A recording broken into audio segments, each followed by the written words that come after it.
पहला क्वेश्चन हम लोग का क्या कह रहा है भाई?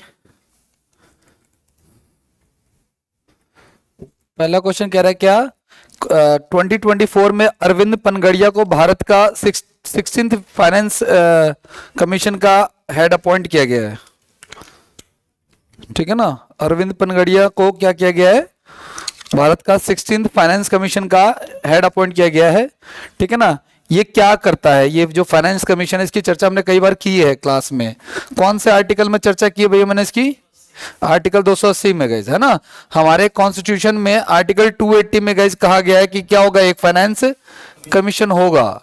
ठीक है ना, और इसका फॉर्मेशन जो होता है गाइज ये प्रेसिडेंट करता है। कौन करता है? लेकिन on the recommendation of prime minister and cabinet minister, specially prime minister, है ना भाई। राष्ट्रपति जो होता है प्रधानमंत्री की सलाह पे एक फाइनेंस कमीशन बनाता है। तो जो 16th फाइनेंस कमीशन है 2024 में जो बना उसके हेड कौन है? तो इसका काम क्या होता है गाइस? तो पहला ऑप्शन दे रखा है conducting monetary policy and controlling inflation. इसका काम क्या? महंगाई को नियंत्रित करना है। वो काम तो आरबीआई का है। समझ पा रहे हो क्या आप लोग? आरबीआई का काम क्या होता है? इन्फ्लेशन को कंट्रोल करना, ये डिफ्लेशन को कंट्रोल करना। ठीक है ना, तो ये काम आरबीआई का है। दूसरा क्या, अगर आपका लोकसभा और राज्यसभा में सीटों की संख्या तय करना, क्या ये काम फाइनेंस कमीशन का है क्या? तो दूसरा ऑप्शन भी हो जाएगा। एक आपको टैलेंट बताओ, अभी मैं जब क्वेश्चन आप लोगों को सेट करता तो मेरे दिमाग में आया, you have the ability to eliminate the options. अगर ये आप डेवलप कर पाते हो, जरूरी नहीं आपको हर सवाल का जवाब पता हो, लेकिन आपको ये पता होना चाहिए कि ये इसका जवाब नहीं हो सकता, तो भी हमारा काम। ये अभी थोड़ी देर पहले आया था, जब मैं अभी 10 मिनट पहले सवाल बना ही रहा था। ठीक है ना, तो कुछ ऐसा डिस्कस कर रहा था मैं, तो ऐसा कुछ आया मेरे साथ। ठीक है, आगे की बात कर। तीसरा क्या कर आपका? Recommending the distribution of financial resources between centre and the states. ये हो सकता है क्या? तो हो सकता है, कोई दिक्कत नहीं है। मैंने आपको यही तो कहा था कि फाइनेंस कमीशन का जो काम होता है वो क्या होता है? वो होता है जितना पैसा सेंट्रल गवर्नमेंट पे आया है उसका बंटवारा स्टेट के बीच में कैसे होगा। सपोज करो I am the central government and you people are the states.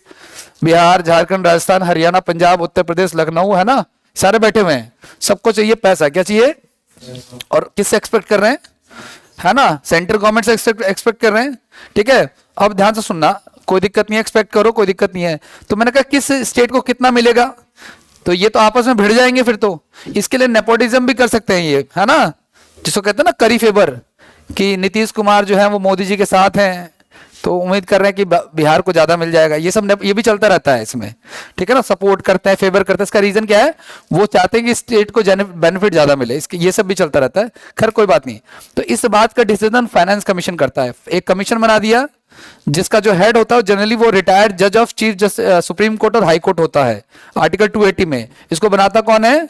President of, लेकिन प्राइम मिनिस्टर के रिकमेंडेशन पे होता है। वो बताएगा फाइनेंस कमीशन कि किस स्टेट को कितना देना। अब हमने देखा उत्तराखंड के पास ना कुछ खास ऑप्शन नहीं है, और उत्तराखंड हमेशा परेशान रहता है नेचुरल क्लैमिटी को लेकर के, है ना, कभी बादल फट गया, कभी बाढ़ आ गया।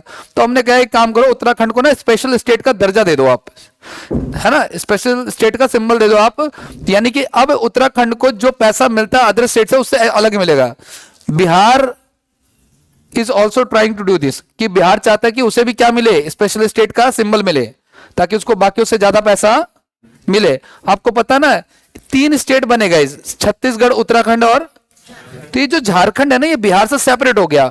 और बिहार के पास ना एक वो गाना सुना, ठोक देंगे कट्टा कपार में, आइए ना, सुना ना। बिहार में आप यूनिवर्सिटी नहीं खोल सकते, बिहार में आप बिजनेस, एक 5 स्टार बिहार में।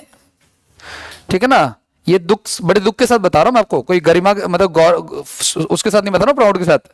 ठीक है ना, ये बिहार का जलवा है।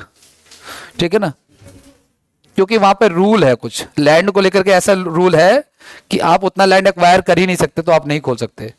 ठीक है ना, लेकिन आप यूपी में जाइए, तो मैंने कहा ना आप लोग इंटेलेक्चुअल लोगों का थोड़ा पॉडकास्ट वॉडकास्ट देखा करो। तो खान सर कह रहे हैं कि अगर आपको जिंदगी बर्बाद करनी है तो आप बिहार से ग्रेजुएशन भी कर सकते हैं। समझ पा रहे हो क्या आप लोग? वहां पे फर्स्ट ईयर का पेपर 5th ईयर में होता है, 3rd ईयर में होता है। समझ पा रहे हो क्या आप लोग? वो चीज है। खैर कोई बात नहीं, आ जाओ। तो मैंने कहा आपको क्या, इसका आंसर क्या हो जाएगा हमारा? सेंट्रल स्टेट के बीच पैसे का डिस्ट्रीब्यूशन गाइज। लेकिन ये आज से नहीं है गाइज, जब से देश बना तब से फाइनेंस कमीशन बन रहा है। तो आपको फर्स्ट फाइनेंस कमिश्नर का, आपको चेयर ले लो कहीं से भी, ये ले लो चेयर, आपको फर्स्ट फाइनेंस कमीशन का आपको वो पता होना चाहिए, क्या नाम है, नाम पता होना चाहिए, क्या पता होना चाहिए आपको, ठीक है। तो पहले तो इसका आंसर बता दिया मैंने आपको, ठीक है। 5 साल के लिए होता है, कितने साल के लिए होता है, 5 साल के लिए होता है, ग्रांट देते हैं ये, ठीक है ना।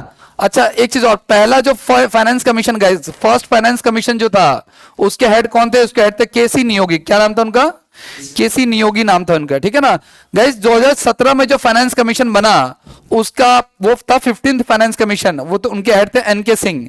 और जो 16th बना है कौन सा 2024 में, उसके है अरविंद पनगड़िया।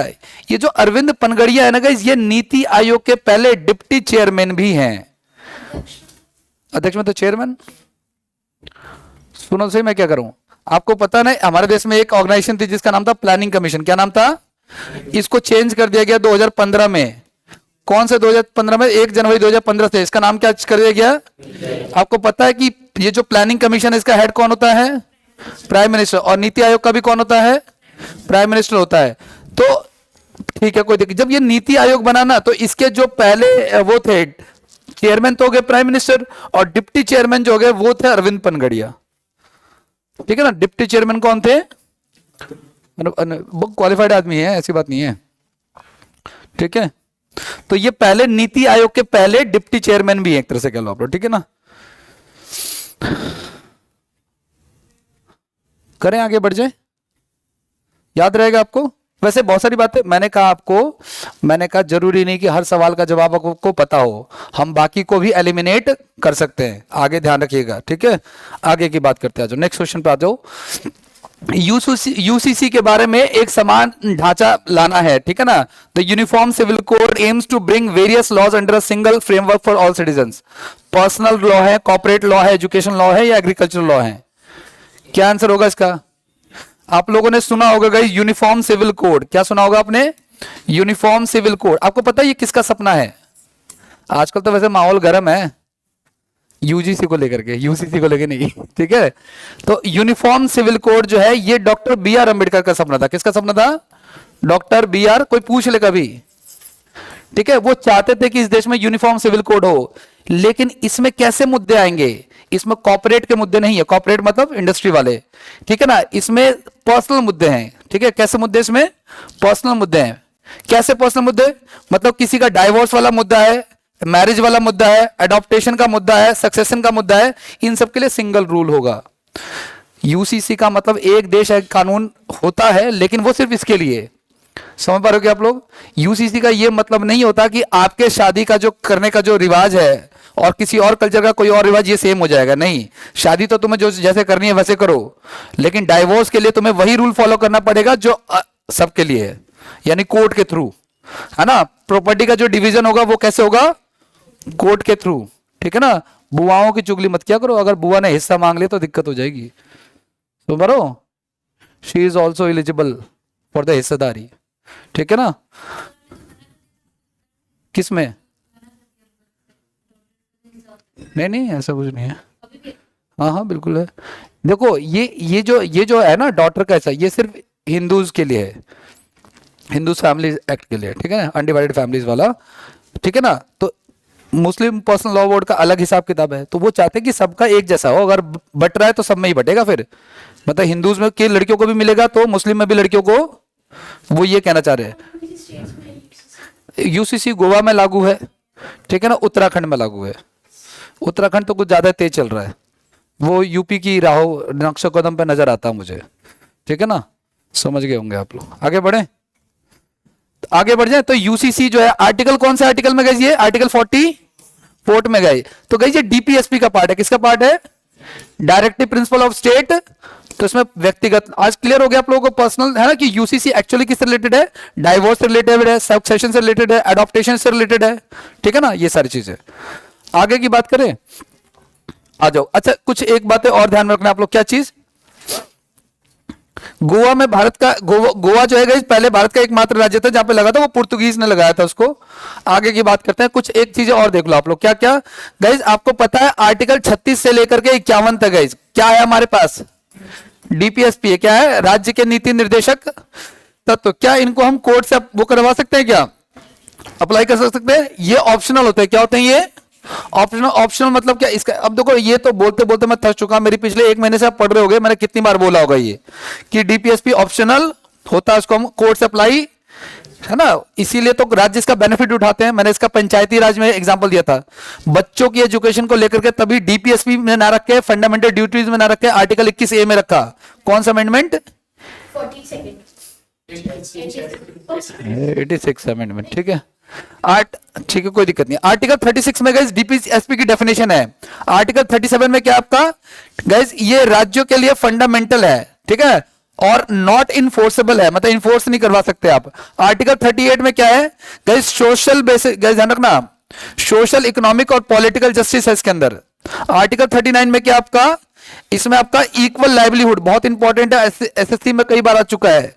हम जब पीवाईक्यू कर रहे थे, जिनकी क्लास में पॉलिटी हो चुकी है, उसमें एक क्वेश्चन आया था कि कोई मान के चलो कोई लड़की है, ठीक है ना, मान के चलो 2 लोग जो है दिल्ली पुलिस में सेलेक्ट हुए, ठीक है, तो दोनों को तभी भी सैलरी सेम ही मिलेगी, जेंडर के बेसिस पे डिस्क्रिमिनेशन नहीं हो सकता। कौन से आर्टिकल में है?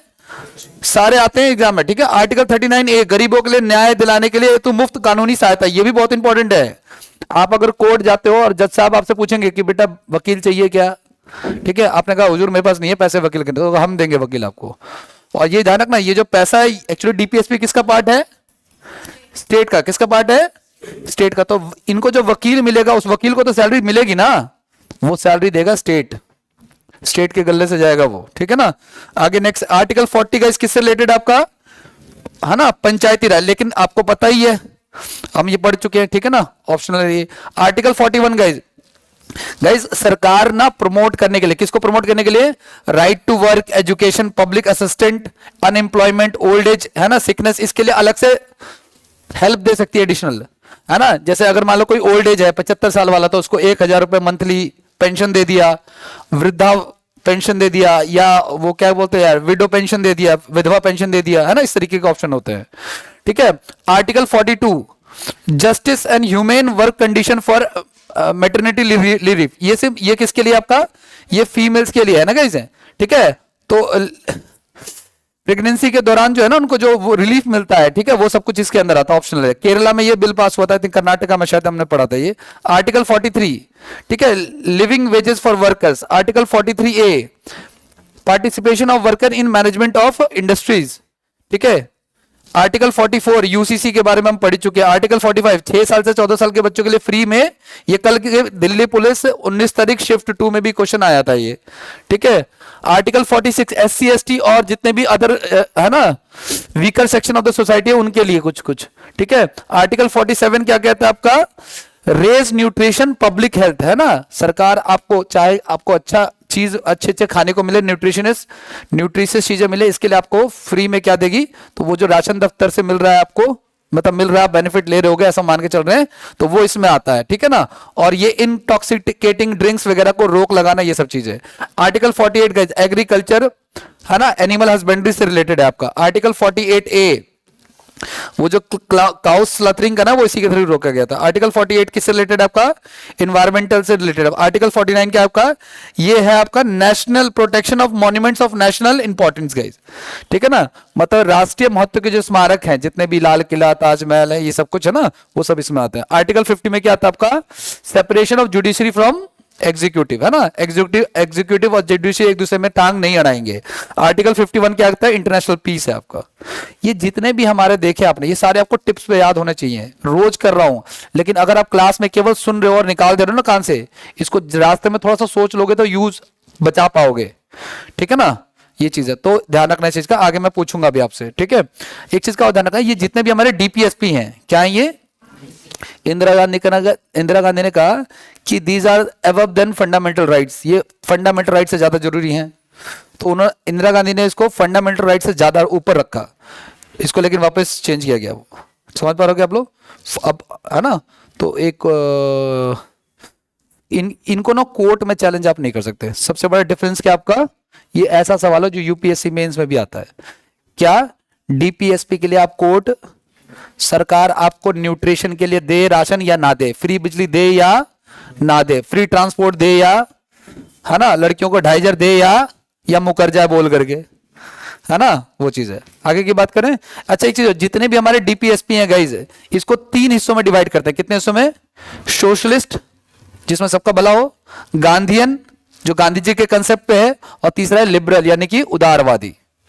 गांधीयन वाला कौन सा है? जब भी ग्राम पंचायत की बात होगी, स्लॉटरिंग ऑफ काउज वाली बात होगी, अल्कोहल वाली बात होगी, तो वो सब इसमें आएगा, ठीक है ना।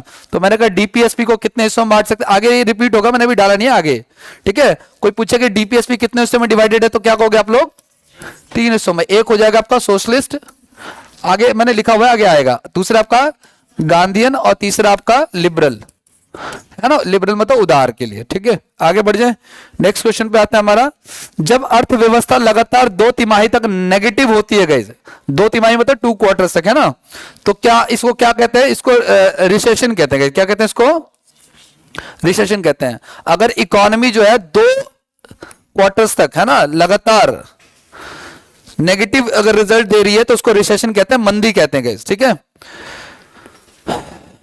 ऐसा कई बार हो चुका है, कोविड में हो चुका है, 2008 में। आपको कल, अच्छा कल परसों मैंने कोई बात बताई थी, मैंने कहा 2008 में रिसेशन आया था। क्या आया था, याद है आपको? तो मैंने बताया था, अमेरिका से लोगों ने लोन लिया, अमेरिकन बैंक के वहां के लोगों ने लोन लिया, और उसकी क्या खरीद ली? जमीनें खरीद ली। क्या खरीद ली? अब मान लो मैंने बैंक से लोन लेकर जमीन खरीद ली है, अब मैं लोन रीपे नहीं कर रहा हूं, मैंने कहा चल अब नहीं दूंगा, आके जमीन ले जाओ। तो बैंक उस जमीन का करेगा क्या, है ना? बेच देगा। लेकिन अगर देश में सबने अगर जमीनें ले रखी हैं, ज्यादातर लोगों ने अगर जमीनें ले रखी हैं, तो वो बेचेगा किसको? समझ पा रहे हो क्या आप लोग? तो पैसा तो फंस गया, ठीक है ना, वो चीज है। तो ऐसा ही अमेरिका में हुआ था, तो इसमें रिसेशन का कारण ये जमीन वाला मैटर था, ठीक है। आज वो क्या कहना चाह रहा है, इसका आंसर रिसेशन हो जाएगा, ठीक है ना। अब आगे की बात करें, अच्छा गाइज, एक आता है गाइज, ग्रेट डिप्रेशन बोलते हैं गाइज, एक टर्म है ग्रेट डिप्रेशन। ये कब आया था? 1929 से लेके दुनिया की आज तक वर्ल्ड हिस्ट्री की सबसे बड़ी मंदी थी ये, जो कि 1929 से 33 में आई थी गाइज। और एक था आपका ग्लोबल फाइनेंशियल क्राइसिस, ये कब आई थी? 2008 में, ठीक है। इसको हाउसिंग बबल, देखो मैंने कहा था ना, हाउसिंग बबल मतलब लोगों ने घर खरीदे और, ठीक है ना, वापस नहीं किया उसके पैसे, वो चीज है। आगे बढ़ जाए, नेक्स्ट की बात करते हैं। केरल का कौन सा त्योहार पारंपरिक नाव दौड़ वलम कली से के लिए फेमस है गाइज, है ना? ओणम फेस्टिवल। कौन सा? ओणम फेस्टिवल। इससे रिलेटेड हमने कुछ और भी पढ़ा था, कल की क्लास में आया था, दिल्ली पुलिस 19 दिसंबर शिफ्ट 2 में एक क्वेश्चन आता, ओणम जो है वो किस, हाँ, होम कमिंग ऑफ। तो ओणम फेस्टिवल माला, वहां पे एक, ये जो ओणम है, ये वहां पे जो साउथ में मनाया जाता है, वहां पे महाबली एक देवता है, वो आते हैं वापस, है ना, अर्थ पे वो आते हैं। एक्चुअली होम कमिंग मतलब अर्थ पे आना उनका, ठीक है ना। तो किसी गॉड का अर्थ पे आना, उसको सेलिब्रेट करते हैं। जब पहली बार ये देश आजाद हुआ, उसका पहली बार जब हुआ, तो पंडित जवाहरलाल नेहरू गए थे इसमें, ठीक है ना, और अपने हाथों से ट्रॉफी दी थी। इसलिए इसमें जो ट्रॉफी मिलती है उसको नेहरू ट्रॉफी भी कहते हैं, ठीक है। तो इसका आंसर ओणम हो जाएगा, ठीक है ना। तो वलम कली जो है वो किससे रिलेटेड है? आपका बोट रेसिंग से रिलेटेड है। किससे रिलेटेड है? ठीक है, वलम कली बोलते हैं इसको, ठीक है। तो ओणम से रिलेटेड है आपका, ठीक है। और ये मलयालम में गाइस न्यू ईयर होता है गाइस। मलयालम में क्या होता है ये, है ना, क्रॉप कटिंग होता है, ये सब कुछ होता है, ठीक है। बस और कुछ नहीं है। हाँ, ये क्वेश्चन आया था उस कल वाली एग्जाम में, हमने किया था ना, महाबली जो किंग थे वो आए थे घर अपने, तो उसके उसमें मनाया जाता है। नेक्स्ट पे आ जाओ आप लोग, अगला क्या कह रहा है आपका। पेनल्टी कॉर्नर किस स्पोर्ट से रिलेटेड है गाइस? ठीक है ना, ये वही स्पोर्ट्स और उससे रिलेटेड टर्म्स की बात कर रहे हैं ना। तो ये हम पहले कर चुके हैं क्या? पेनल्टी कॉर्नर किससे रिलेटेड आपका? हॉकी से रिलेटेड है ना भाई। पेनल्टी कॉर्नर किससे रिलेटेड है भाई आपका? कौन सा? पेनल्टी कॉर्नर किससे रिलेटेड आपका? हॉकी से रिलेटेड है आपका, ठीक है ना। फुटबॉल से रिलेटेड क्या होता है? पेनल्टी किक है गाइज, और कॉर्नर किक है, ठीक है ना। तो ये याद रखना आप लोग, ठीक है। फिलहाल इसका आंसर क्या हो जाएगा आपका? हॉकी हो जाएगा। पेनल्टी कॉर्नर जो है किससे रिलेटेड है आपका? हॉकी से। कब होता है गाइज? जानबूझकर या गलती से गेंद को गोल पोस्ट के अंदर या बाहर से बाहर निकाल लेना, ठीक है ना, तो इसको पेनल्टी के तौर पर लगाया जाता है वो चीज। अच्छा, ये अलग अलग टर्म्स है गाइज। हॉकी के अंदर क्या क्या? एक टर्म है पेनल्टी कॉर्नर, एक टर्म है बुली। आपसे पूछेगा बुली वर्ड किस स्पोर्ट से रिलेटेड है, तो ये game sports and their terms है गाइस, गेम्स और उनकी क्या है, टर्म्स हैं, ठीक है। तो ये सारे के सारे आते हैं। शॉर्ट कॉर्नर भी इससे रिलेटेड है। फुटबॉल में आता है फ्री किक है, ठीक है ना, ऑफ साइड है, गोल किक है, ये तो समझ लो। क्रिकेट में देख लो आप लोग, गूगल कई बार आता है, ये यॉर्कर है, बाउंसर है, एलबीडब्ल्यू है, सिली पॉइंट है, ठीक है ना, ये याद रखना आप लोग। और मेडन ओवर है, ठीक है। टेनिस के लिए भी आ चुका है, ये आया था ना, याद है, ड्यूस वर्ड आया था दिल्ली पुलिस में 18 तारीख वाली शिफ्ट में, ठीक है। और ड्यूस है, और क्या वर्ड है भाई, ठीक है, ये लो वर्ड है, एस वर्ड है, ये याद रखना आप लोग। जितने भी अलग अलग नाम है ना, सारे याद रखने हैं। बैडमिंटन में क्या है, स्मैश वर्ड है, क्या है, स्मैश वर्ड है, ये याद रखना आपको। बास्केटबॉल में डंक है, ठीक है, फ्री थ्रो है, ठीक है। इसके अलावा बॉक्सिंग में आपका हुक है, ठीक है ना, बाउट है, ठीक है, ये सारे कुछ। और क्या क्या स्पोर्ट्स है, देखो गोल्फ में आपका ईगल वर्ड है, क्या है, ये भी शायद आया था आई थिंक, है ना, ईगल वर्ड भी आया था। ईगल शब्द किससे रिलेटेड है, गोल्फ से रिलेटेड आपका, ठीक है ना। नेक्स्ट बेसबॉल में तो कुछ देख लेना आप लोग क्या क्या। डायमंड वर्ड किससे रिलेटेड आपका, है ना, कोई कंडीशन होती होगी, जैसे जैसे देखो इन सब में मुझे क्रिकेट का जैसे बताने की जरूरत नहीं है ना, ज्यादातर लोगों को क्लियर होगा कि गूगली क्या है, यॉर्कर क्या है, बाउंसर क्या है ना। सेम ऐसे इनके भी ये टर्म्स हैं, ठीक है, ठीक है। तो रेसलिंग का ये सब याद रखना। जैसे स्विमिंग का आया था गाइस, है ना, ये बटरफ्लाई वाला आया था, है ना भाई। स्विमिंग बटरफ्लाई टर्म किससे रिलेटेड आपका, प्लीज बातें नहीं, स्विमिंग से रिलेटेड है। आगे बढ़ जाए। कास्टलिंग का आया था गाइस, है ना, शायद कास्टलिंग का भी आया था, चेस से रिलेटेड है आपका। ये सारे वर्ड आए हुए हैं, ये पीडीएफ भेजूंगा तो उसमें से आप लोग जरूर देखना इसको, ठीक है। आगे बढ़ जाए। नेक्स्ट की वर्ड कहते हैं, भारत में कबड्डी का फाउंडर किसे कहते हैं, ठीक है ना, भारत में कबड्डी का फाउंडर किसे कहते हैं, ठीक है ना, हरजीत बरार को कहते हैं, ठीक है। ये बरार होना चाहिए था, लेकिन ये हिंदी में गलत टाइप हो गया, ठीक है, बरार होना चाहिए इसको, ठीक है। तो यही इसका आंसर होगा, ठीक है। और कुछ खास इसके बारे में मैंने अभी नहीं रखा, आगे रखूंगा, ठीक है। कबड्डी का फाउंडर किसे कहते हैं, हरजीत बरार को कहते हैं। नेक्स्ट पे आ जाओ। उस मौर्य शासक का नाम बताओ जिसने बौद्ध धर्म को देश के बाहर फैलाया था, ठीक है ना, उस मौर्य एम्पायर का नाम बताओ। देखो गाइस ध्यान से सुनना आप लोग, आपको पता ना, जो लोग हिस्ट्री पढ़ते हैं वो ये डायग्राम याद रखोगे तो आपका काम आसान हो जाएगा। हिस्ट्री में सबसे पहले शुरुआत किसकी, कहां से होती है गाइस, इंडस वैली सिविलाइजेशन से होती है, ठीक है ना, 2500 से लेके 1500। फिर इंडस वैली के बाद क्या चालू हो जाता है हमारा, वैदिक सिविलाइजेशन, क्या चालू हो जाता है। और आपको पता है वैदिक सिविलाइजेशन में कुछ प्रॉब्लम होने की वजह से सोसाइटी में नए नए रिलीजन बनते हैं, जैसे कि जैन धर्म, जैसे कि जैन धर्म, जैसे कि बौद्ध धर्म। लेकिन कल मैं रील स्क्रॉल कर रहा था और अचानक से मेरे सामने एक रील आई, तो मैं एक फिलॉसफी की चैनल एक फॉलो करता हूं, उसका नाम है the quest, quench actually, quench या क्वेस्ट नाम है, क्वेंच नाम है आई थिंक शायद, वो फिलॉसफी के ऊपर है, ठीक है। वो प्रोफेसर एच एन सिन्हा एक अब नहीं है, दिवंगत हो गए हैं, वो बहुत बड़े फिलॉसफी के प्रोफेसर हैं इंडिया में, ठीक है। तो वो फिलॉसफी के ऊपर बता रहे थे, तो उन्होंने एक व्यक्ति का नाम, जैसे रील उन्होंने नाम लिया कन्फ्यूजन, क्या नाम लिया, चाइना में एक आदमी था, इसका नाम था कन्फ्यूजन। मैं अब बोला गया एक शब्द एग्जाम में आएगा, हल्के में मत लेना, ठीक है ना। चाइना में एक आदमी का नाम था कन्फ्यूजन। कन्फ्यूजन मतलब जो कंफ्यूज होता है, ऐसा वाला कन्फ्यूजन। वो जब कभी भी कोई बंदा अपना बर्थडे सेलिब्रेट करता था ना, उसके घर पे जाके वो डमरू बजाए, उसके हाथ में एक डमरू होता था, और खुश होता था कि तेरे तो एक दिन और कम हो गया।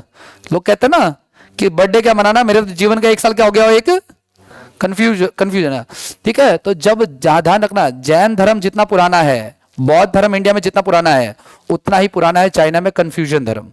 और ये एसएससी में आ चुका है बाय द वे, ठीक है ना, कि कन्फ्यूजन धर्म किस कंट्री का है, तो है ना, चाइना का है, ठीक है। अथीस्ट हैं ये लोग, अथीस्ट मतलब भगवान को ना मानने वाले, ठीक है, फिलॉसफी की बातें करते हैं, ठीक है ना। और ये जिस बंदे ने रखा उसका भी नाम कन्फ्यूजन ही था, उसी के नाम पे, ठीक है। तो गाइस जैन धर्म, बौद्ध धर्म, ये सब आया। और गाइस आपको पता है उस समय जैसे इंडिया में भी कितने स्टेट्स हैं और यूटीज कितने हैं, उसी तरह के गाइस उस समय इंडिया में स्टेट नहीं हुआ करते थे, क्या हुआ करते थे, महाजनपद हुआ करते थे, क्या हुआ करते थे। और उन महाजनपदों में गाइस सबसे इंपॉर्टेंट जो हुआ करता था वो था मगध था, ठीक है ना। और मगध पे रूल करने वाले जो राजा थे उसको याद करने की ट्रिक थी हसीना माशुका, है ना। अब ध्यान से सुनना आप लोग, ये बहुत इंपॉर्टेंट है, ठीक है ना हसीना में आपको जाना है, ना माशुका में आपको जाना है। एच ए का मतलब गाइस हर्यक डायनेस्टी, क्या है, एस एच आई का मतलब शिशुनाग डायनेस्टी, क्या नाम है, Shishunaga dynasty, Shishunaga. N A का मतलब है नंद डायनेस्टी, MA का मतलब मौर्य डायनेस्टी, ठीक है ना।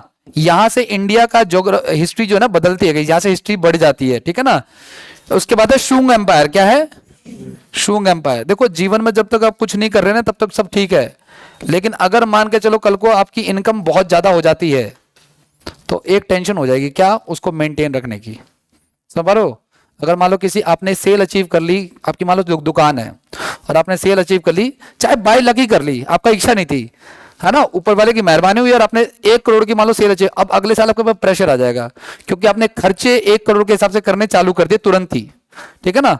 ये चीज है, तो ध्यान रखना आप लोग। ये मौर्यन एम्पायर के बाद ना कुछ ज्यादा अचीवमेंट आ गई थी। शुंग डायनेस्टी गए, उसके बाद है कर्णव डायनेस्टी, ठीक है ना। अब एक एक करके तो नहीं पढ़ाऊंगा, लेकिन ये जो मौर्य वंश गई इसमें एक आता है बंदा जिसका नाम है चंद्रगुप्त मौर्य। क्या नाम है? और इसका बेटे का नाम है बिंदुसार। क्या नाम है? बिंदुसार। और इसके बेटे का नाम है अशोक। क्या नाम है? अशोक है गाइस, ठीक है ना। यही वाला अशोक की बात कर रहा है, ठीक है, अशोक। अच्छा एक चीज और देखो, ध्यान से सुनना। ये जितने भी राजा थे, वैसे तो यूजीसी पे माहौल गर्म है, ठीक है ना, लेकिन ये जितने भी राजा थे उन सब ने या तो जैन धर्म को अपनाया या तो बौद्ध धर्म को अपनाया। समझ पा रहे हो क्या आप लोग? क्यों अपनाया? वैदिक सिविलाइजेशन में प्रॉब्लम होने की बात से ये आया। अब ये हिस्ट्री पढ़ेंगे तो बताऊंगा, अब ये टॉपिक नहीं हमारा, हमारा क्वेश्चन छूट जाएगा, ठीक है। तो जितने भी राजा है ना वो ये चीज है। तो चंद्रगुप्त मौर्य जो था इसने जैन धर्म को अडॉप्ट किया था। किसको अडॉप्ट किया था? जैन धर्म को अडॉप्ट किया था। और ये जो अशोक था इसने बौद्ध धर्म को अडॉप्ट किया था। किसको किया था? बौद्ध धर्म को। और ये जो बिंदुसार था इसने आजीवक संप्रदाय को अडॉप्ट किया था। किसको किया था? आजीवक सेक्ट को, ठीक है ना गाइज। आजीवक सेक्ट ऐसा रिलीजन है जो ये मानता है कि सब कुछ डेस्टिनी में लिखा जा चुका है। समझ पा रहे हो क्या?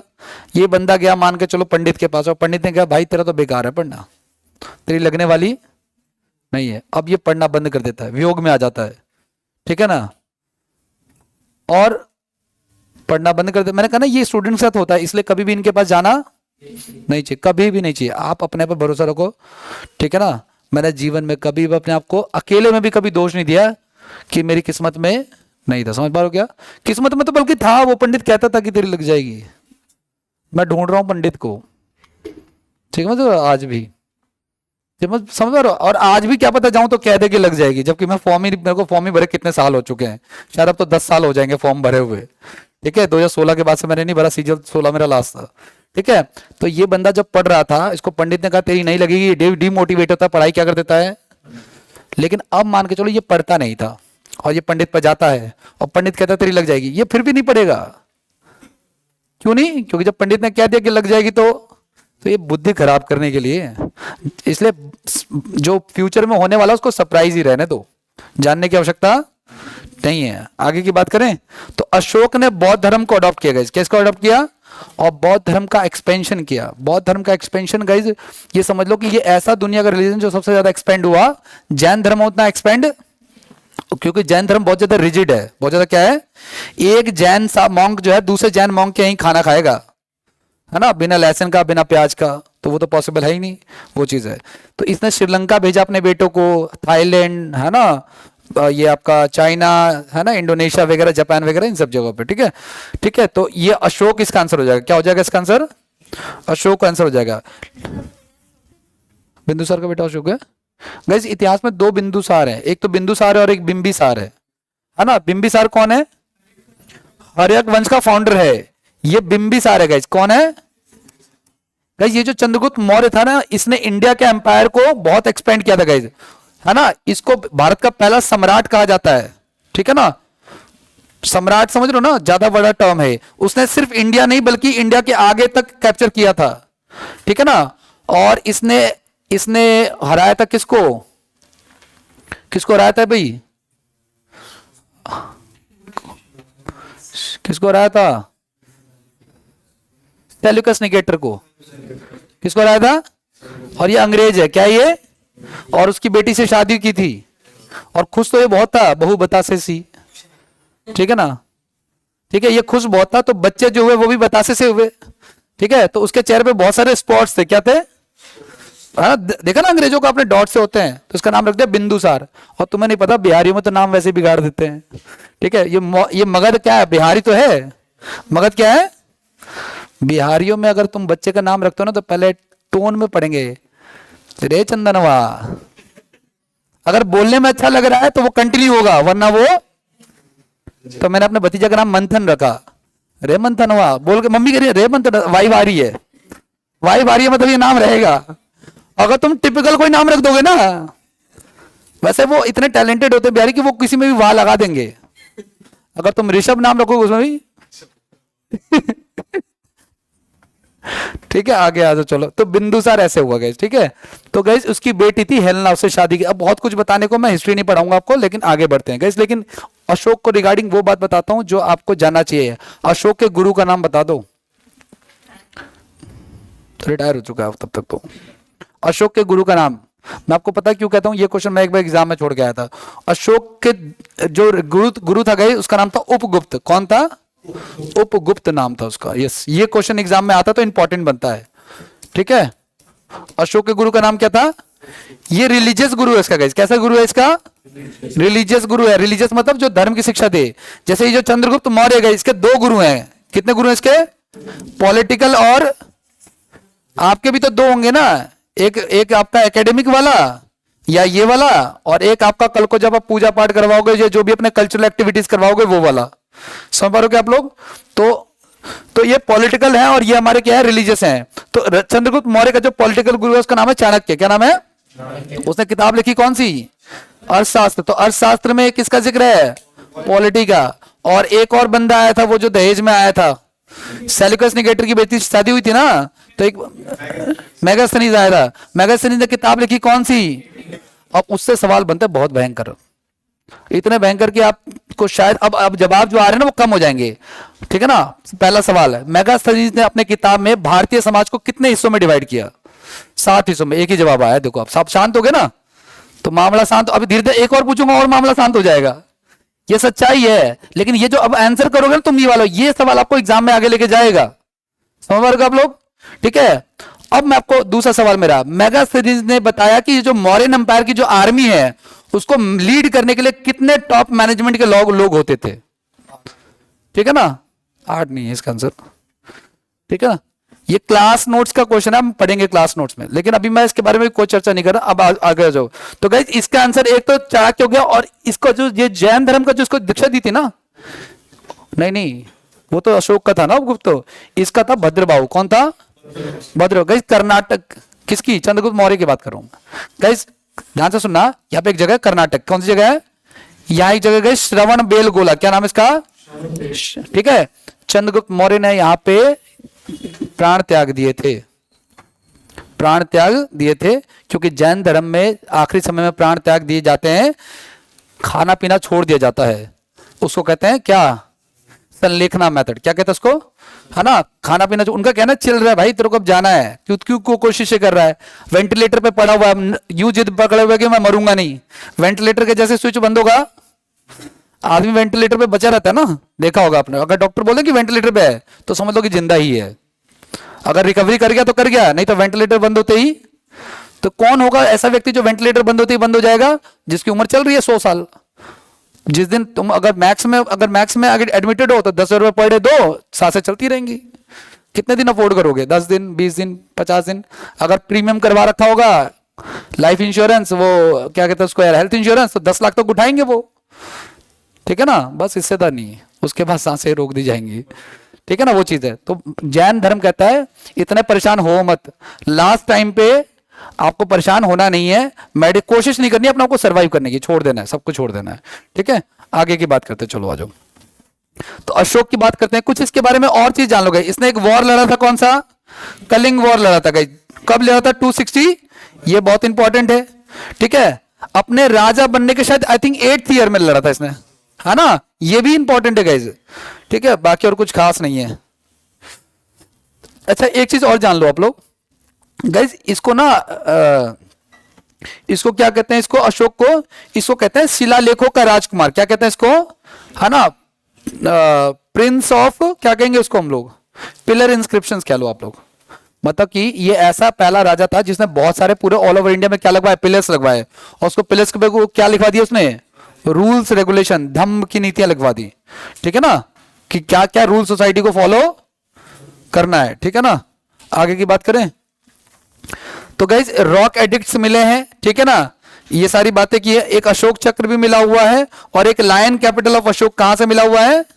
सारनाथ से। आगे बढ़ जाएं, चलो आ जाओ।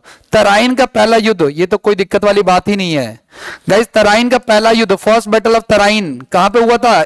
1191 में हुआ था गाइज। तराइन का पहला युद्ध कब हुआ था? Yes yes yes, Ghori versus Prithviraj Chauhan, ठीक है ना। और तराइन का दूसरा युद्ध 1192 में, गौरी वर्सेस पृथ्वीराज चौहान। और उसके बाद एक है चंदेरी का युद्ध। वैसे तराइन का तीसरा युद्ध भी हुआ था, याल्दोज वर्सेस कुबाजा, ये हम आगे पढ़ेंगे, छोड़ दो। तीसरा चंदेरी का युद्ध, तीसरा क्या है? हाँ युद्ध चंदेरी का युद्ध, ये कब हुआ था? एक साल छोड़ के गए, 94 में, 1194 में, गौरी वर्सेस जयचंद। गाइस ये जयचंद था ना, ये था गहड़वाल वंश का था। किसका था?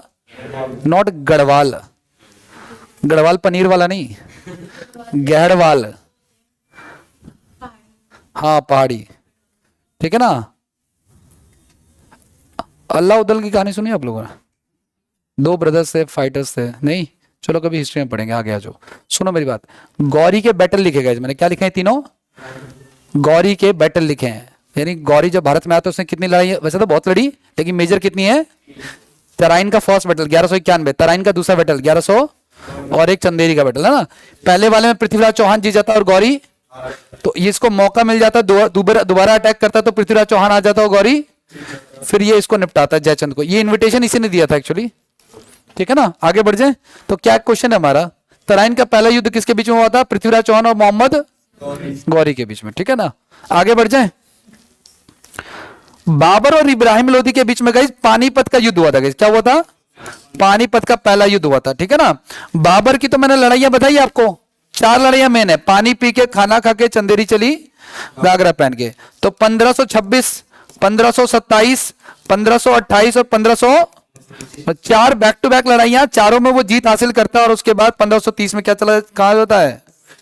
निपट जाता है वो, ठीक है ना। आगे बढ़ जाए, ये वाला कौन सा युद्ध? अकबर तो इससे राणा नहीं, राणा पता, हल्दी घाटी, हल्दी घाटी, हाँ जी। But first battle of Panipat 1526, 26, date भी लिख सकते हो, 21 अप्रैल, 21 अप्रैल ना भाई, 21 अप्रैल है क्या? हाँ 21 अप्रैल है। वैसे पानीपत बड़ा इंपॉर्टेंट है, इसलिए इसकी एग्जैक्ट डेट भी आपको पता होनी चाहिए। वैसे कभी देखा नहीं एग्जाम में कि एग्जैक्ट डेट पूछिए पानीपत का, किसी और डेट की पूछे ना, पूछे पानीपत का पूछ सकता है। पानीपत में टोटल 3 लड़ाइयां हुई है, कितनी? पहली, दूसरी और आसान है। पहली हुई है ना, पहली हुई है क्या? पृथ्वी, ये बाबर वर्सेस इब्राहिम। दूसरे होती है अकबर वर्सेस हेमू, हेमू मतलब हेमचंद, आखिरी विक्रमादित्य ये। और तीसरी होती है अहमद शाह अब्दाली वर्सेस मराठा, ठीक है ना। अहमद शाह अब्दाली वॉज अफगानी, ठीक है ना। थर्ड है अहमद शाह अब्दाली वर्सेस मराठा। मराठा इसमें हार जाते हैं। अगर मराठा नहीं हारते तो इस यहाँ की इंडिया की ज्योग्राफी आज कुछ और होती, हम कुछ और पढ़ रहे होते, क्योंकि मराठाओं का एम्पायर एक समय में उतना था जितना अकबर का एम्पायर था। वैसे एम्पायर मुगलों में सबसे ज्यादा पता किसका बड़ा था? अकबर का नहीं था। अकबर तो लड़ता रहा, इसका बेनिफिट मिला उसके पोते को, औरंगजेब को, औरंग को मिला उसका बेनिफिट, ठीक है ना। और औरंगजेब ने जाते जाते क्या भी दिया कि मेरे बाद तो कुछ नहीं होने वाला, है ना। एक डायलॉग भी मारा था उसने, शायरी मुझे याद नहीं आ रही उसकी, है ना। तो उसने कहा कि मेरे बाद ऐसा कोई अब मुगल एम्पायर नहीं होगा जो इतने बड़े एम्पायर को संभाल सके। तो इसलिए औरंगजेब के बाद डिक्लाइन फेज आ जाता है, बदशाह जो हम पढ़ते हैं उसके बाद डिक्लाइन फेज आ जाता है। आगे बढ़ते हैं, टोटल नेक्स्ट की बात करते हैं, अगला आ जाओ। रॉय लिंचेनस्टीन की 1961 की पेंटिंग इमर्जेंट रिंग किस कॉमिक स्क्रिप्ट पर बेस्ड है गाइस? पीनट्स है, डिलबर्ट्स है, विनिंग व्हीकल्स है, इसका सी आंसर है गाइस। कोई देखो, अब ये तो एक रैंडम क्वेश्चन है, ये ध्यान में रखना, अगले एग्जाम में क्या पता है एमटीएस में ये डिट्टो ना छप जाए बस, ठीक है ना। विनिंग व्हीकल्स कोई ना वो थी, मैगजीन थी, कॉमिक स्क्रिप्ट थी, उसके पर उन्होंने बनाया था, ठीक है ना। आगे बढ़ जाए, एक बार कंफर्म कर लो, हाँ विनिंग व्हीकल है ये, ठीक है ना। ये क्या चीज है भाई? हाँ ये एक ना बंदा है कि रॉयल है ना, ये रॉयल 3 नाम है इसका। इसने 1961 में एक पेंटिंग बनाई, क्या नाम था उसका? अगली बार से मैं कोशिश करूंगा इनकी फोटो वोटो भी आपको दिखा सकूं मैं। इसका नाम था इमर्जेंट रिंग, नाम है इसका, ठीक है ना। इसने किस कॉमिक स्क्रिप्ट पे ये पेंटिंग बनाई थी? तो उस स्क्रिप्ट, उस कॉमिक का नाम क्या था? विनिंग व्हीकल नाम है इसका, ठीक है ना। आगे बढ़ जाए। जैस्पर जोन्स जो कि फ्लैग मैप्स और टारगेट्स वाली कलाकृतियों के लिए प्रसिद्ध है, ने 1988 में कौन सा प्राइज जीता? ये जो जैस्पर जोन्स है ये किसके लिए फेमस है? Featuring flags, maps and targets. उसको कौन सा अवार्ड मिला था 1988 में? अब ये ऐसा क्वेश्चन है ना जो कट ऑफ पे इंपैक्ट बहुत कम डालेगा, ठीक है ना। खैर कोई बात नहीं, आ जाओ। देखो, नेशनल मेडल अवार्ड, प्रेसिडेंशियल, या यूएस का बंदा है। कहां का बंदा है ये?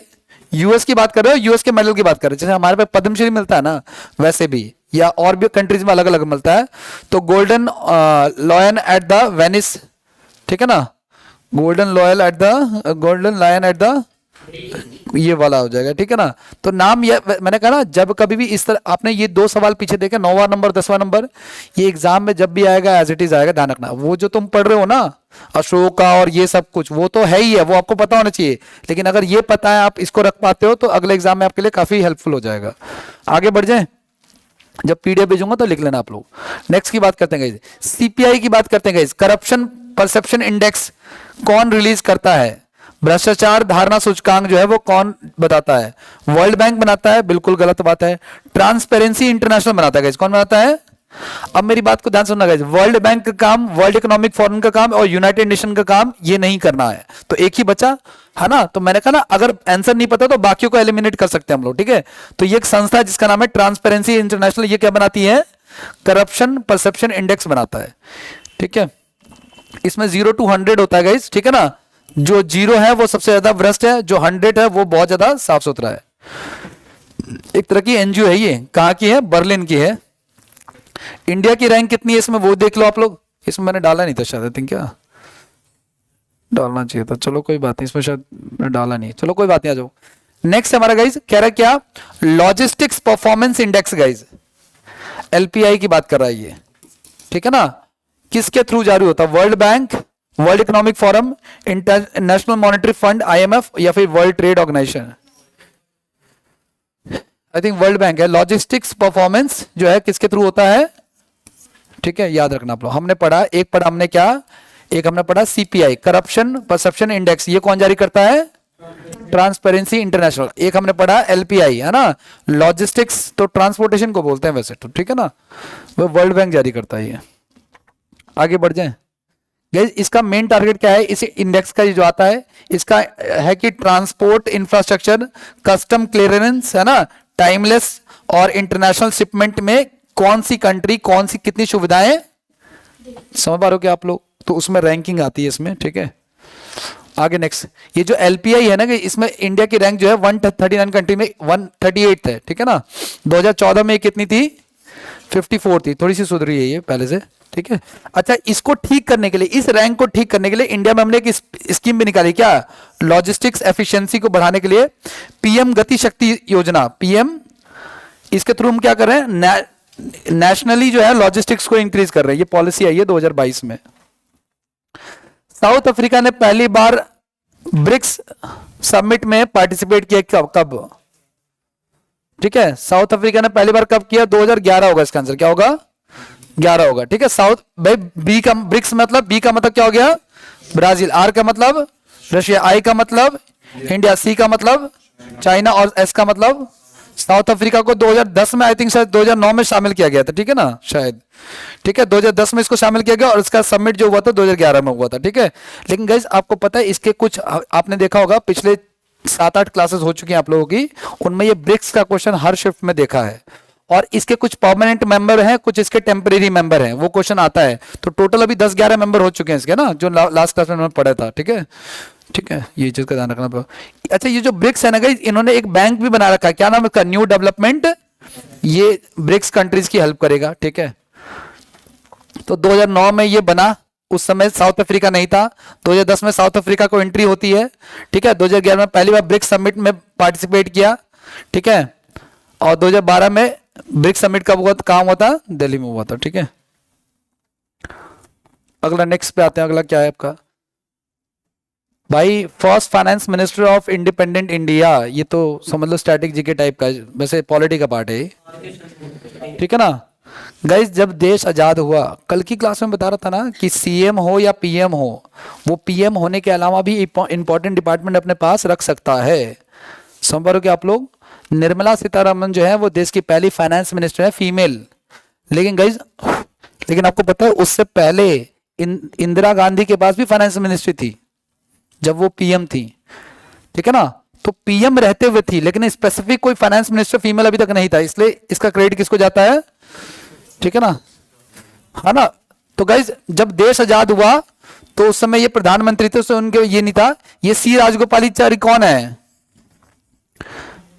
ये देश के पहले क्या है वो, चलो मैं बताता हूं इसका आंसर। पहले तो ये लिख लो आप लोग, आर के सम्मुखन चेट्टी नाम इनका, ये हमारे देश के पहले वो हैं।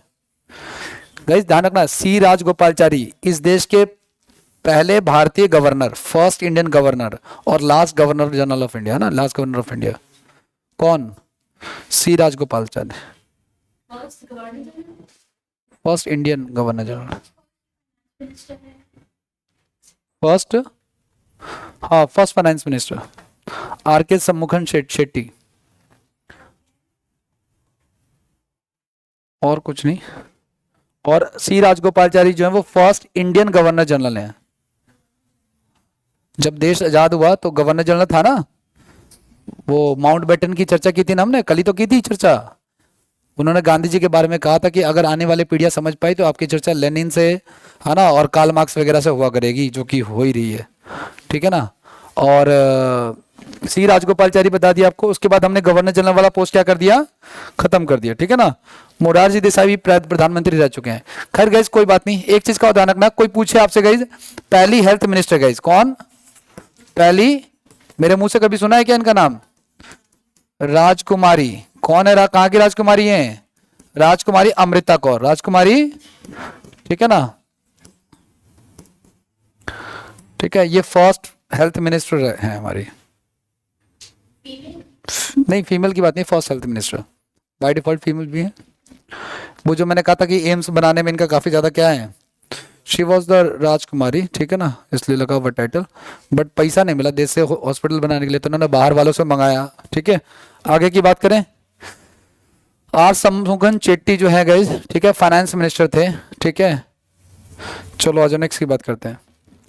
जवाहरलाल नेहरू जो है ना, ये विदेश मंत्री था इनके पास गाइज। ठीक है ना, विदेश मंत्रालय भी था। जब देश आजाद हुआ, देश के जो पहले प्रधानमंत्री थे उनके पास फॉरेन मिनिस्ट्री भी थी, लेकिन फाइनेंस मिनिस्ट्री नहीं थी। ठीक है, ये जो आपका गवर्नर जनरल है, ये पहले इंडियन गवर्नर जनरल है और आखिरी भी, लेकिन ये फाइनेंस मिनिस्टर नहीं थे। मोरारजी देसाई भी भारत के प्रधानमंत्री बने, और इसका आंसर ये था जो हमने किया था। आगे बढ़ेंगे। नेक्स्ट क्वेश्चन क्या, अगर आपका फोर्थ 5 ईयर प्लान का टारगेट क्या था? 1 से लेके 5 तक तो आपको याद करना ही करना है। Self reliance.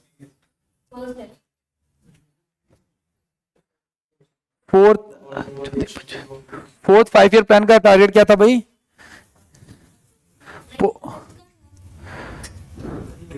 सुनो मेरी बात।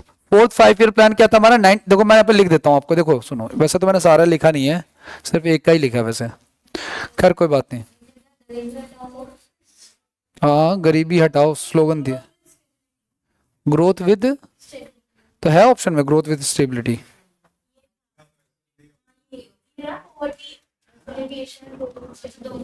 है ना, गरीबों को इसमें भी हटा रहे थे हम, 5वें में भी हटाया है। एलिवेशन में तो कम कर देना, खत्म कर देना। हाँ रिमूवल, कम, रिमूवल मतलब कि कम कर दे। एलिवेशन में तो कम करना होता, गरीबी को कम करना। हाँ, लेकिन 4th में था, लेकिन 5th में ज्यादा था। ठीक है। अच्छा गाइस, ये जितने भी 5 ईयर प्लान है मैंने इस बार रखा नहीं है, वैसे 1 to 5 आपको पता होना चाहिए कम से कम, बार बार जो क्वेश्चन आ रहा है। एक चीज का और ध्यान रखना आप लोग, क्या ये जो आप देख रहे हो, ये जो हमारा पहला 5 ईयर प्लान था, ये 5 ईयर प्लान हमने लिया कहां से? रशिया से लिया है। ठीक है ना। अब ध्यान से सुनना आप लोग गाइस, ध्यान से। ये जो हमारा पहला 5 ईयर प्लान था गाइस, उसमें हमारा टारगेट था 2.1 का, लेकिन हमने टारगेट से ज्यादा अचीव किया है। एक चीज और, ये किस मॉडल पे बेस्ड है? तो ये हेरोड डोमर मॉडल पे आधारित है। किस पे है? हमने पढ़ा था ना महानवलिस मॉडल, हेरोड डोमर मॉडल, है ना, और भी मॉडल्स हमने पढ़े थे, अलग अलग 5 ईयर के अलग अलग मॉडल्स थे, है ना। नेक्स्ट क्लास में 5 आपको मैं दिखा दूंगा। आगे बढ़ते हैं, अगले पे आ जाओ। क्या कर आपका, भारतीय नौसेना के युद्धपोत की पहली महिला कमांडर कौन बनी है? Who is the first woman commander as Indian naval warship and appeared on KBC Independence Day special. KBC आया था ना, कौन बने करोड़पति, उसमें भी आई थी ये। क्या कौन? नहीं नहीं नहीं, बिल्कुल गलत। यही तो बात है ना कि आपको एक ही नाम पता है ना, और इसलिए आपने वो टिक कर दिया। ये सोफिया कुरैशी है कौन, वो बता। किसके बाद? हाँ, ऑपरेशन सिंदूर को उसने वो किया था, प्रेस ब्रीफिंग की थी उसने। लेकिन ये पहली ऐसी महिला भी है सोफिया कुरैशी जिसने मिलिट्री एक्सरसाइज होती है ना कंट्री के बीच में, उसको भी लीड किया इसने। फर्स्ट फीमेल है ये इंडिया की, मतलब जो मिलिट्री एक्सरसाइज होती है विद अदर नेशंस, आपने पढ़ा है ना, तो उसमें पहली फीमेल है ये। इसका भी टारगेट इसके पास है, ठीक है। लेकिन ये कुछ कहना चाह रहा है कुछ और। भारतीय नौसेना की पहली युद्धपोत जो है वो कौन है? प्रेरणा देवस्थली नाम है इनका, ठीक है ना, प्रेरणा देवस्थली नाम है इनका, ठीक है। प्रेरणा नाम है, प्रेरणा से लिख लेना, ठीक है, ठीक है। गाइस ध्यान से सुनना, एक ना हमारे पास एक जहाज है जिसका नाम है INS त्रिकांत, ठीक है ना। उसके ऊपर ये उन्होंने कमांड संभाला था, और ये फर्स्ट वहां पर देखो सुनो, भारतीय नौसेना के इतिहास में एक ऐतिहासिक उपलब्धि है, क्योंकि अब तक युद्ध पोतों का नेतृत्व किसने किया? केवल मेल्स ने किया है। तो युद्ध पोत मतलब ये जो जहाज है उस पर पहली बार लीड किया उन्होंने, जिनका नाम क्या है? प्रेरणा देवस्थली नाम है इनका, ठीक है ना। आगे बढ़े, और ये केबीसी हुआ था कोई इंडिपेंडेंस डे पे 2025 में, आई थिंक उस पर भी ये आई थी शायद ये। आगे बढ़ जाए, which of the following colonial era offences was removed in Bharatiya Nyaya Sanhita and replace with a new offence related to national security? Guys आपको पता है ना, एक हमने पढ़ा था IPC, क्या पढ़ा था हमने? लास्ट क्लास में पढ़ा था ना, 1860 में आया था। कब आया था? उसको 2023 में रिप्लेस करके क्या कर दिया? भारतीय न्याय संहिता कर दिया। अब उसमें एक टर्म था गाइस, राजद्रोह। क्या टर्म था? ये तो अंग्रेजों ने बनाया था। क्यों? क्योंकि तुम अंग्रेजों के खिलाफ आवाज उठाओगे तो वो तुम पे राजद्रोह का मुकदमा। आपको पता है हमारे देश में सबसे ज्यादा जो पनिशमेंट जो मिलती है वो इसी पे मिलती है। अगर आपने कोई ऐसा काम कर दिया जो देश के क्या है अगेंस्ट है, तो उसमें चांसेस बहुत ज्यादा, मतलब बहुत फंसने के चांसेस ज्यादा रहते हैं, ठीक है। आगे की बात करते हैं, तो उसको चेंज कर दिया इस टर्म को, ठीक है ना, सेडिशन को चेंज कर दिया गया। IPC को BNS में कन्वर्ट कर दिया। IPC था 1860 का, BNS है 2000। जैसे इसमें मैंने बताया था, मॉब लिंचिंग ऐड किया है, वॉइस को हमने एज एन एविडेंस माना है ना। इलेक्ट्रॉनिक एविडेंसेस जैसे कि ईमेल, व्हाट्सएप चैट, ये सब के क्वेश्चन आ चुके हैं बार बार फ्रीक्वेंटली हर शिफ्ट में, ये सब हमने पढ़ा है, ठीक है। तो ध्यान से सुनना आप लोग, इसमें क्या हो गया? इसमें सेडिशन, राजद्रोह को हटा के उसकी जगह पे क्या लिखा गया? Destructive activities against India's sovereignty, unity and, ये जोड़ दिया आप टर्म, ठीक है ना। मॉब लिंचिंग भी इसमें ऐड किया है। मॉब लिंचिंग के लिए मैंने बताया था कि लाइफ इंप्रिजमेंट या फिर डेथ वाली पेनल्टी है, ठीक है, या फिर फाइन है। आगे बढ़ जाए, आगे बढ़ते हैं नेक्स्ट।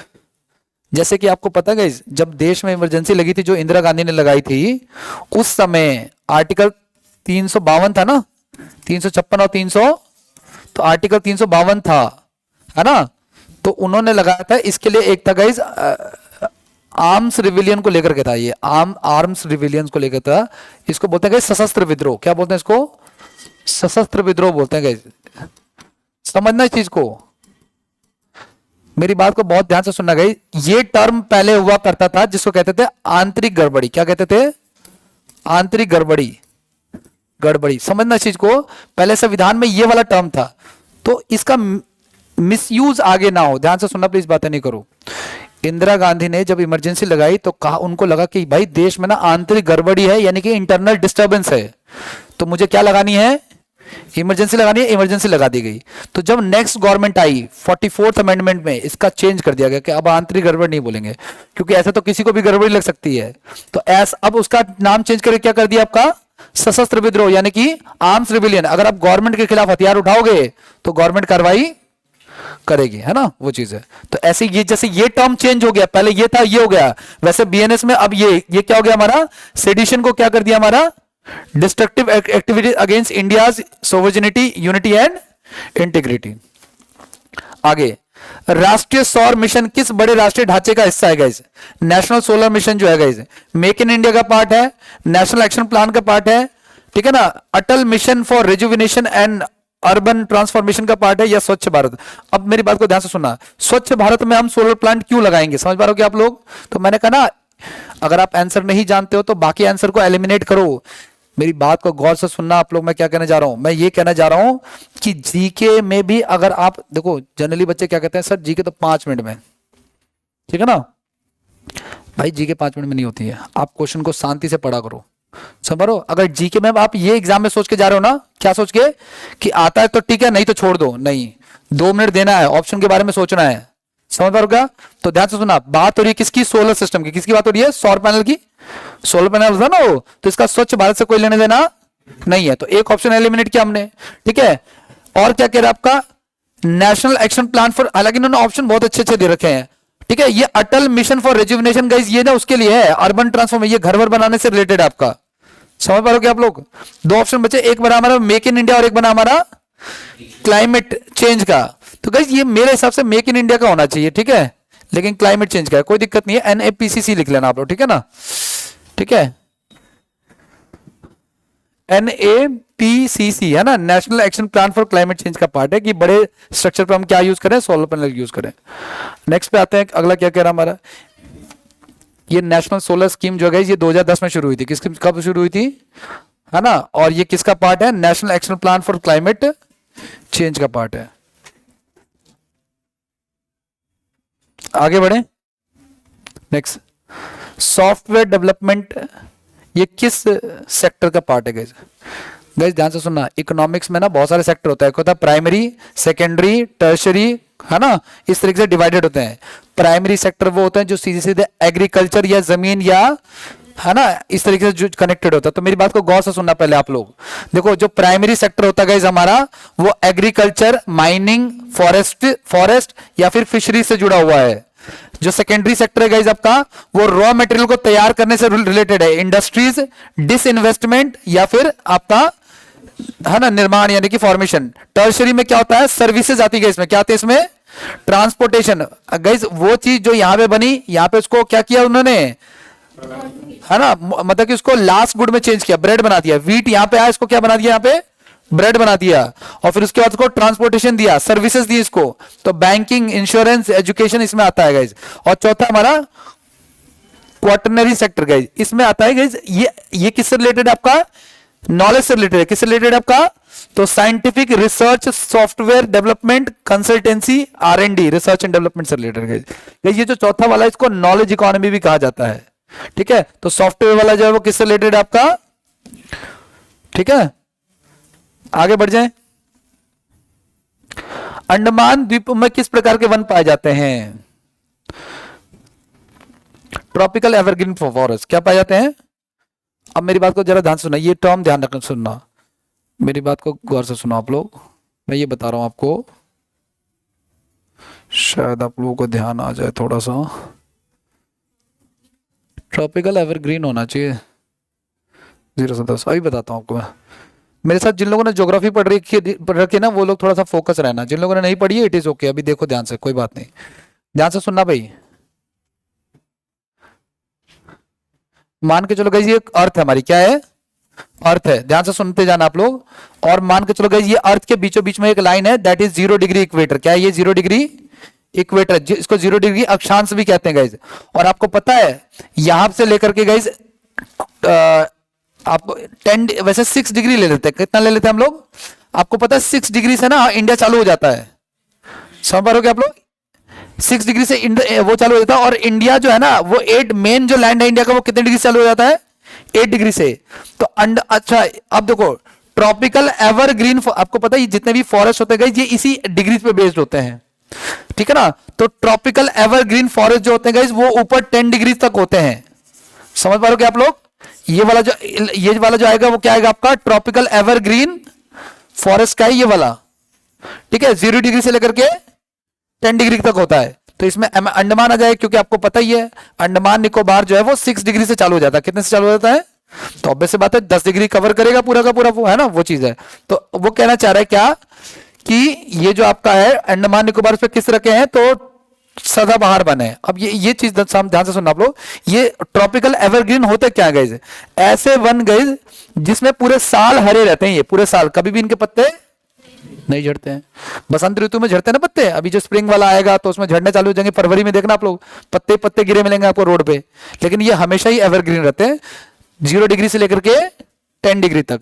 आगे की बात करते हैं, यहां पे देखो आप लोग नेक्स्ट गाइस, एक है आपका टेम्परेट डेसिडुअस फॉरेस्ट समशीतोष्ण पर्णपाती वन, यह 30 डिग्री से लेकर के 50 डिग्री तक, ये कहां तक होते हैं 30 डिग्री से लेकर के, और 15 से 30 ले लेते हैं, 15 से 30 ले लो आपका पहले, तो ये 15 से 30 वाला ले लो पहले, ठीक है। ये कौन सा फॉरेस्ट है भाई हमारा, ये आपका थॉर्न फॉरेस्ट है, थॉर्न फॉरेस्ट है, ठीक है। ये 15 से लेकर कहां तक है 30 डिग्री तक है। फिर एक आपका 30 से 50 डिग्री तक है, 30 से 50 डिग्री है गाइस हमारा, ये कौन सा हमारा टेम्परेट डेसिडुअस फॉरेस्ट, ये भी इंपॉर्टेंट है, समशीतोष्ण पर्णपाती वन, ठीक है ना। यहाँ पे क्या है आपका, यूरोप है, अमेरिका है, चीन है, वो तो है ही है, ऊपर की तरफ है ये। अब ये पूरा टाइम नहीं मिला ना, प्रॉपर ग्लोब पे आपको दिखा देता है ये, ठीक है ना। तो नाम याद रखना दो, ये तो जरूर याद रखना। तो इंडिया में जनरली 2 तरह के फॉरेस्ट पाए जाते हैं, कौन से वाले, एक तो ये वाले ट्रॉपिकल एवरग्रीन, और एक ये वाले टेम्परेट, क्योंकि इसमें इंडिया भी आएगा, क्योंकि 30 से 50 डिग्री है, थोड़ा सा पार्ट इंडिया का आएगा, वैसे ठंडे वाले ज्यादा होते हैं इसमें, ठीक है ना।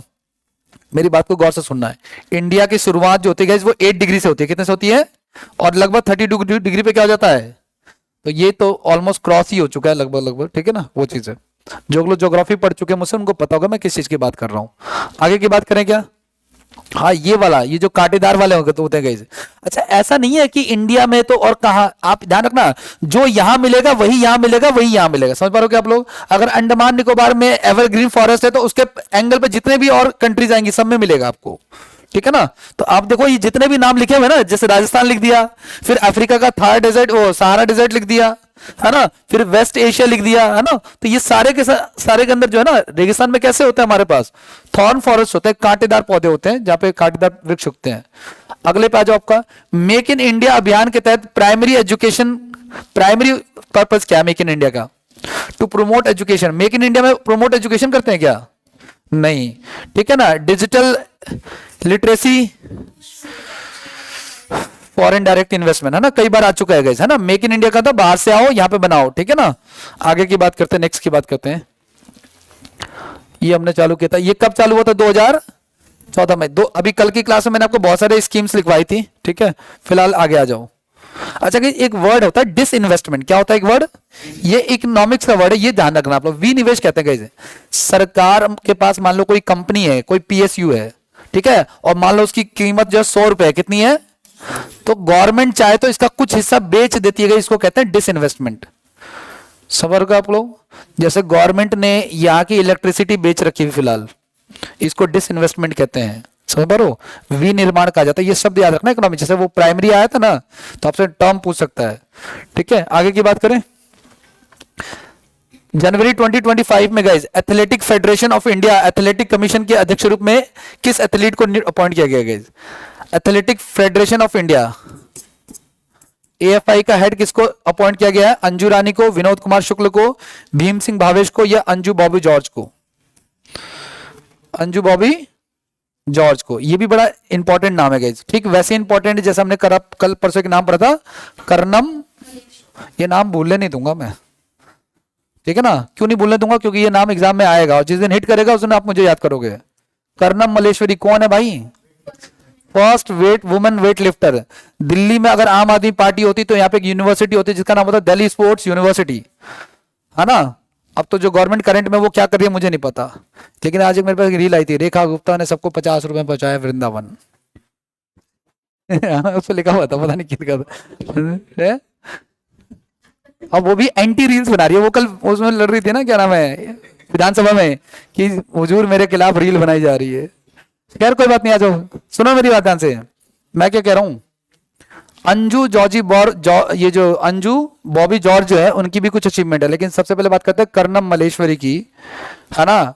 ये पहली फीमेल वेट लिफ्टर है, ऐसे हमने बात की थी पीटी ऊषा की, है ना, ठीक है। आगे नेक्स्ट देखो आप लोग, तो गाइज ये कौन है, गाइज ये जो अंजू बॉबी जॉर्ज है ना, ये भारत की एथलीट हैं और लंबी कूद की एथलीट हैं, ठीक है, मतलब लॉन्ग जंप की, ठीक है ना, और इनको एथलेटिक फेडरेशन ऑफ इंडिया का जो है चेयरपर्सन अपॉइंट किया हुआ है, ठीक है। इन्होंने पेरिस ओलंपिक में गाइस ब्रॉन्ज मेडल भी जीता था, ठीक है ना, और ये सीनियर वाइस प्रेसिडेंट भी हैं, ठीक है, याद रखना, ये नाम काफी पॉपुलर है। आगे की बात करते हैं। किस शिक्षा उद्यमी ने, ठीक है ना, विच एजुकेशनल एंटरप्रेन्योर फाउंडेड भजन प्ले स्कूल एकेडमी, ठीक है ना, ये कौन है एंटरप्रेन्योर जिसने ये स्कूल चालू किया, भजन प्ले स्कूल? अभिषेक मिश्र नाम है, भीम सिंह, ठीक है, भीम सिंह भावेश, अजय गुप्ता या दरसीम खुराना है, ठीक है, क्या आंसर है इसका? ये कोई प्राइवेट वैसे ही है, कोई एंटरप्रेन्योर है जो कि जिसने ये चालू किया है भजन प्ले स्कूल। शायद इसमें भजन सम्राट आके कुछ भजन वजन सुनाते होंगे या भजन सिखाते होंगे, क्या पता, मुझे इन्फॉर्मेशन नहीं, मैंने इसके बारे में जानकारी भी नहीं रखी है, अलग से नहीं रखी तो है। ये कौन है आपका, ध्यान से सुना, ये जो भवेश अजय गुप्ता है, ये कौन है? दिल्ली आधारित एक दिल्ली का एक एंटरप्रेन्योर है, ठीक है गाइज। वो जो बचपन प्ले स्कूल है ना, ये स्कूल की एक चेन है गाइज, बचपन, ठीक है ना, देखा होगा आप लोगों ने, तो उसका ही पार्ट है ये, ठीक है। तो इन्होंने जो है इसमें 1200 से प्लस ज्यादा है ना, आज इनके नेटवर्क में 1200 से प्लस जो है बचपन प्ले स्कूल्स हैं और 120 प्लस में एकेडमिक हाईलाइट स्कूल्स हैं जो पूरे भारत में चल रहे हैं, ठीक है।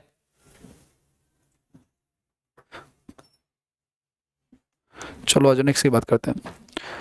निम्नलिखित में से कौन सा अनुच्छेद प्रदान करता है कि मौलिक अधिकारों के विपरीत कानून शून्य होंगे? इनाम 5 लाख का और गोवा का टूर।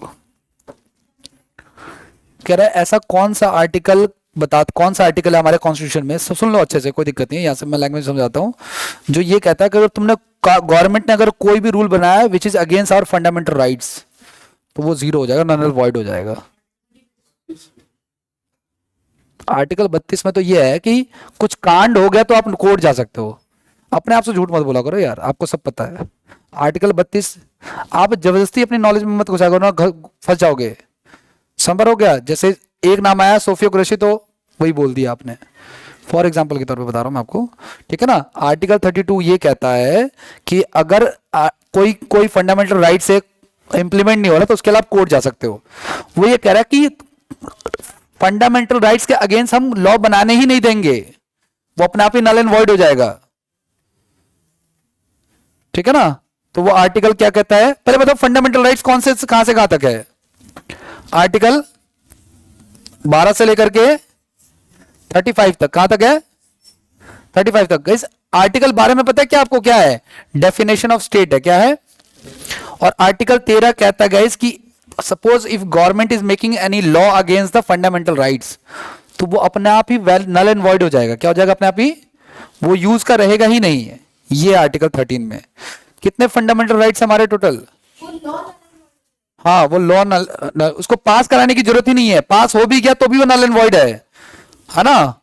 अब इस पर लड़ाई हो सकती है गवर्नमेंट की और कोर्ट की, तो कोर्ट हमें सेव करेगा, हम ऐसा मान के चल रहे हैं, ठीक है ना, वो चीज है। खैर फिलहाल फंडामेंटल राइट्स हमने कहां से लिया है? यूएसए से। कहां से लिया है? ध्यान रखना आप लोग, अधिकारों की बात अमेरिका करता है, ठीक है ना। गाइस अमेरिका में ना, अमेरिका के जो 16वें राष्ट्रपति थे, कौन? उनका नाम था अब्राहम लिंकन। क्या नाम था उनका? ठीक है, उन्होंने दास प्रथा को खत्म किया था, स्लेवरी को खत्म किया था, ठीक है ना। आगे की बात करें तो आर्टिकल 13 इसका आंसर है। अच्छा, टोटल कितने फंडामेंटल राइट्स हमारे पास? ओरिजिनल कॉन्स्टिट्यूशन में कितने थे? 7 थे। अभी करंट में कितने हैं? 6 फंडामेंटल राइट्स हैं, ठीक है। अब ध्यान से सुनना आप लोग, ठीक है, ठीक है, कोई दिक्कत नहीं है। अच्छा ये देखो, आर्टिकल 12 से लेकर 35 तक है। पहला फंडामेंटल राइट्स कौन सा हमारा? Right to equality. आर्टिकल 14 से लेकर के गाइस, इसमें आर्टिकल 15 जो है वो कहता है कि जेंडर इक्वलिटी है। अगर किसी व्यक्ति से आप डिस्क्रिमिनेशन करते हो on the basis of caste, creed, religion, birth place, है ना, किसी को आपने अगर बोल दिया बिहारी तो डिस्क्रिमिनेशन माना जाएगा, लेकिन वो बिहारी खुद ही नहीं मानता, ठीक है ना, वो चीज है। जैसे जब मैं गांव से पहली बार आया था इन क्लास 6, 7, मैं इन सब चीज़ों से, आपको पता है, जब देखना कभी कोई बिहारी जब गांव से नया नया आएगा ना, वो बुरा बड़ी जल्दी मानता है, मतलब वो हिंसक हो जाता है। और बिहारियों के अंदर सब्र, इतिहास इस बात का गवाह है। सब भारत का पहला आंदोलन चंपारण सत्याग्रह ये बताता कि बिहारी जो होते हैं वो बड़े ही बेसब्र होते हैं, वो ज्यादा झेल नहीं सकते, वो फूट जाएंगे। और इसका रीसेंट एग्जांपल बताता हूं, अग्निवीर वाला। जब गवर्नमेंट ने अग्निवीर लॉन्च किया था ना, तो बलिया में स्टेशन लूट लिया, स्टेशन का ट्रेन का गल्ला ही लूट लिया, टिकट का जो गल्ला हुआ था ना कलेक्शन, 5 लाख लेके लूट के चले गए। छपरा स्टेशन में आग लगा दी, ट्रेन फोड़ दी। तो तुम देखना जितने भी आंदोलन है उसकी शुरुआत क्या है ना। तो ये बिहारी जो होते हैं बड़े ही क्या होते हैं। तो सबसे पहले आंदोलन बिहार में हुए, चंपारण सत्याग्रह हुआ है ना, तो उसके लिए बापू जी को लेके गए, है ना।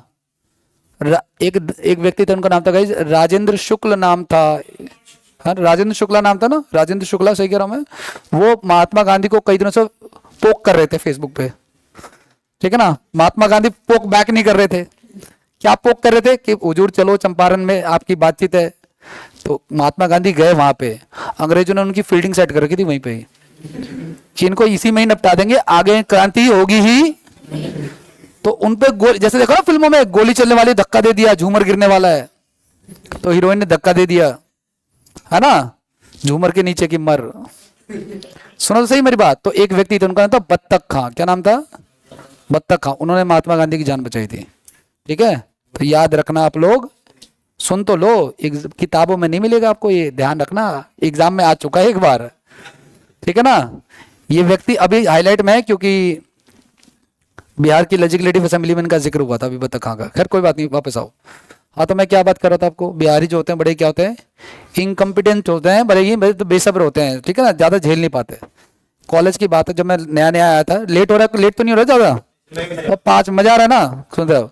कॉलेज में आया, देखो मैं जब स्कूल से आया था ना, आपको जाना है, हाँ जा सकते हैं। सुनो सुनो, कॉलेज में जब मैं स्कूल में आया नया नया, तो मैं ऐसे ही था, कोई बोल दे मेरी लड़ाई, मैं स्कूल में घुसता था, जूता निकालता था, पीटना चालू। मेरे साथ होता, मेरे साथ यही सीन है, मैं आपको बता रहा हूँ आपको।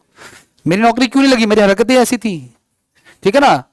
खैर कोई बात नहीं। अब मुझे आपको पता सरकारी स्कूल में तो क्या चलता है, सब मुस्कुरा रहे हो तुम सारे के सारे। तो मुझे अब झेलने की आदत होगी, और अब बातों बातों में भिड़ने में मैं एक्सपर्ट हो चुका था। कॉलेज तक आता तो मुझे फर्क पड़ना बंद हो गया। अब जैसे मैं बिहारी बोलता तो कुछ ऐसा लगता नहीं कि कुछ अंदर से टूट रहा है, सब टूट चुका पहले। तो कॉलेज में क्या हुआ कि मेरे आगे ना एक बंदा था, उसका नाम था मधुरेंद्र। क्या नाम था? वो भी बिहार से आया था और नया नया आया था। और मुझे पता नया नया बिहारी जो था बड़ा भड़कीला होता है। मैंने उसको बोल दिया 4 बार बिहारी। और भाई साहब चलती क्लास में लेक्चर चल रहा है, मैम गड़ियां पढ़ा रही हैं और डेस्क पे चढ़ा मेरे को कूद। ठीक है, खैर कोई बात नहीं, आ जाओ। समानता का अधिकार है गाइज। दूसरा क्या है? Right to freedom guys. दूसरा क्या है? अच्छा गाइज, आर्टिकल 15 क्या कहता है? Discrimination on the basis of caste, creed, religion. Article 17 बता दो, अनटचेबिलिटी है गाइज, ठीक है ना, ये ध्यान रखना आप लोग, ठीक है ना। और आर्टिकल 18 क्या है? End of titles, end of titles, ठीक है। आगे की बात करें, आगे नेक्स्ट की बात करते हैं। सुनो मेरी बात, राइट टू फ्रीडम है गाइज आपका 19 से लेके 20। अब आगे बढ़ाऊंगा इसके बारे में, ध्यान रखना आप लोग। ये 19 जो है ए से लेके एफ तक है आपका, जी तक है, जी वाला हटा दिया है ना। अच्छा अगला हमारा क्या है? राइट अगेंस्ट एक्सप्लॉयटेशन, ये क्या है? आर्टिकल 23 से लेकर के 24, ठीक है। अगला हमारा right to freedom of religion, article 25 से लेकर के 28। एक है कल्चरल एजुकेशन राइट, 29 से लेके 30, ठीक है ना। और देखो फिर आर्टिकल 32 आ गया। तुम कभी सर्च करोगे ना किसी किताब में आर्टिकल 31 कहां है, तो guys article 31 is also right to property. Article 31 is also, एक बात बताओ, आर्टिकल 19F-G, आर्टिकल 19G में राइट टू प्रॉपर्टी था, जिसको आर्टिकल 300A में डाला था। ये क्वेश्चन भी आ चुका कि किस में डाला है, हमने किया था। लेकिन गाइस 19F हटा देने से आर्टिकल 19 तो नहीं हट जाता, तो फंडामेंटल राइट हमारे कम कैसे हो गए? वो तो साथ के साथ ही रहने चाहिए थे। तो हटाए आर्टिकल 31। क्या हटाए? इसमें भी जिक्र था राइट टू प्रॉपर्टी का, ठीक है ना।